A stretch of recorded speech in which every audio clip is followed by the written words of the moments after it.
Truth is making a comeback. America's Top Stories with Leesa Donner. Far and away the most popular article of the week on LibertyNation.com was an article entitled "Presidential Race Tightens Up, Trump Out in Front," written by managing editor Mark Angelides. Each week, Mark puts out the latest numbers from the polls, as well as those all-important betting odds. The president's approval rating has been hovering in the high 40s for some time now. Former Vice President Joe Biden and Massachusetts Senator Elizabeth Warren are out in front of the Democratic field.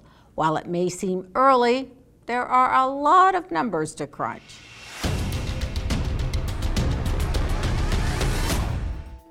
Mark joins us now for a closer look at the horse race from across the pond. Hello, Mark. It seems you've just finished a horse race of your own in the UK with Boris Johnson. Yep, sure have. It was not an unexpected victory for Prime Minister Johnson, or Bojo as we call him.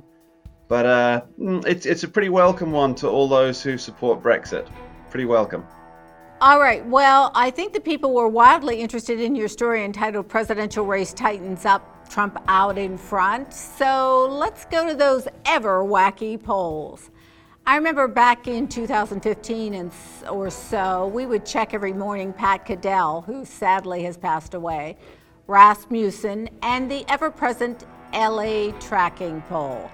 So those were our three go-tos, of course, also RCP. What do you have for us this morning?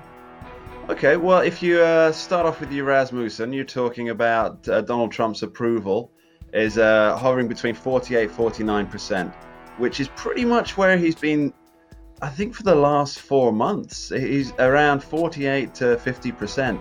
It's almost unshakable, which is quite interesting. And what I find more interesting is that Donald Trump's approval always seems to be just 1 point ahead where Barack Obama was at the same time in his presidency. So that's always fun.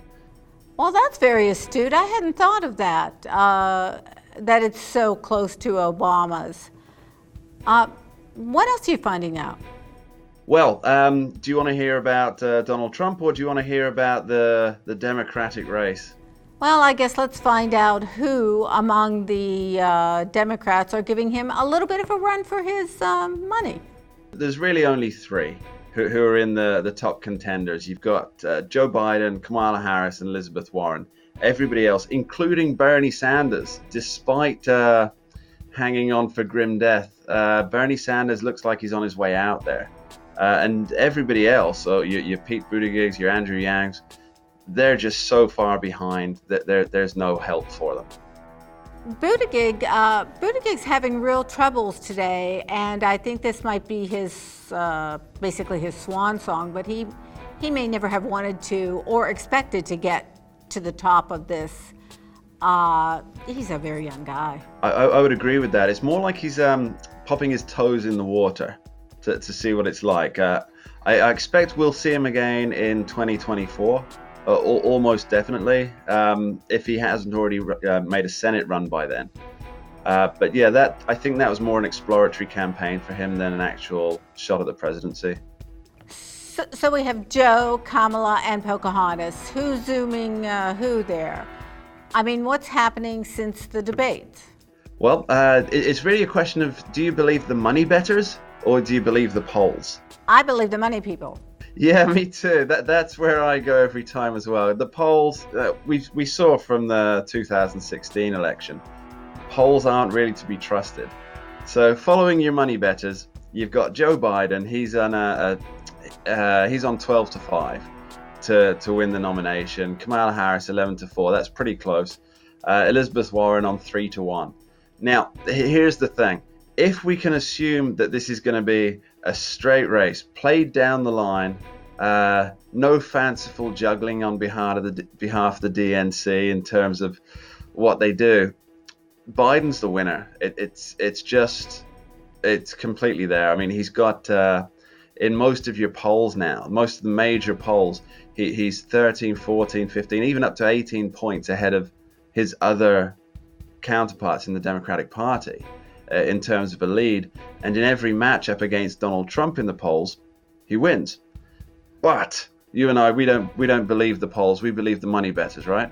Right. Now, I don't want to necessarily give them a commercial, but who are the money bettors? Are you consulting American money bettors or British money bettors or worldwide money bettors? So what I do is I run almost an aggregation of American bettors, Brit bettors, and European bettors. And I put those together. No, I don't put them together, but I use the aggregation of those numbers. So it's pretty much it's an across the board thing, although the majority comes from America. So it's very much based on the American audience, with a little bit of betting in from the UK, a little bit of betting from Europe, a little bit from South America as well. That's interesting. So this basically is the Liberty Nation Money Bettors RCP, right? In other words, it's an amalgam of the polls. Yeah. Okay. Do you believe that this early, it's even worth looking at the polls? Oh yeah, I mean, it gives you an indication because although it's not going to give you a final outlook when it comes to the actual election time, it is going to shape, and that's really the purpose of having so many polls. It's to shape public opinion in the lead up to whittling down the candidates to who's left. So for example, we're seeing, as I mentioned, we're seeing the Biden polls 14, 15, 18 points ahead of every other contender. So what's happening is in the DNC, the people are looking, they're thinking, we've got to run with Biden. And whether that's on the VP ticket again, because he's done that job before, or as the main man, they've got to be asking themselves, this is the person we're going to be favoring. And we do know, based on their past performance, that they do favor candidates. So yeah, it's important to have the polling because it allows us on the outside to see what's happening on the inside, and maybe draw extrapolations of what the party itself is thinking in terms of how they're going to roll out these candidates to the public.